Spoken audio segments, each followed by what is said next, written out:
Maybelle willfully kissed the black man, but in order to destroy the evidence, she had to portray it as a crime. Atticus asked the jury to acknowledge Robinson and his humanity, and to have humanity, just as he had compassion for Maybelle when he told her he was sorry. As a film, it provides a better understanding of uncertain times and feelings. It did focus on race and exposure to the law as a mechanism to facilitate a basis of inequality and harms. However, it did often note that black men who were accused of crimes against white individuals typically did not live long enough to be able to stand trial. In the case of Tom Robinson, however, he did stand trial, but despite his guilty verdict, the lynch mob took matters into their own hands and wound up killing him anyway. According to Bolton, the accusation taps directly into the deepest seated Jim Crow notions of racial purity and chivalry. The society is really not concerned with whether he is guilty or not. However, it was whose side was right, the white or the black. With a verdict of guilty, judgment is not passed on the man. However, it is more on the balance of power in Southern relations. Ready, go. It portrayed the importance of a white woman's word over a black man's. In the year 1960, a major decisive time in history occurred. Notably published was the novel Night. It was a memoir of the concentration camp survivor Weissel, which led Israeli officials to capture Eichmann and to put on trial the SS in Jerusalem for the Holocaust horrific acts. Although coincidentally during that same year, there were sit-ins in the Woolworth luncheon counters in North Carolina and stretched to many other southern states. The formation of the civil rights organization, the Student Nonviolent Coordinating Committee, came into existence to help combat some of the issues that were plaguing the South with racial segregation. Although the civil rights movement and humanitarian efforts stretching across the U.S. in the globe, the 1960s held a very momentous time as Harper Lee's novel was released, To Kill a Mockingbird. Had the novel been released at a different time in history, it is possible that it may not have been accepted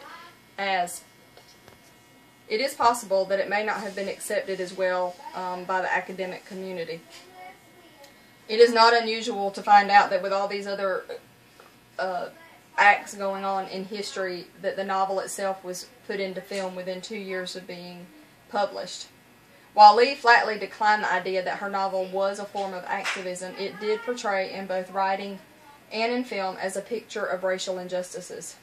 There were many instances where blacks allegedly offended whites and repeatedly showed indisputable evidence of institutional race basis of injustice. Many influences of the civil rights of the 1950s and 60s proved to be a significant backdrop in Lee's writing, including the desegregation ruling of the Supreme Court of Brown versus the Board of Education. A decade prior to... Pause that for a minute.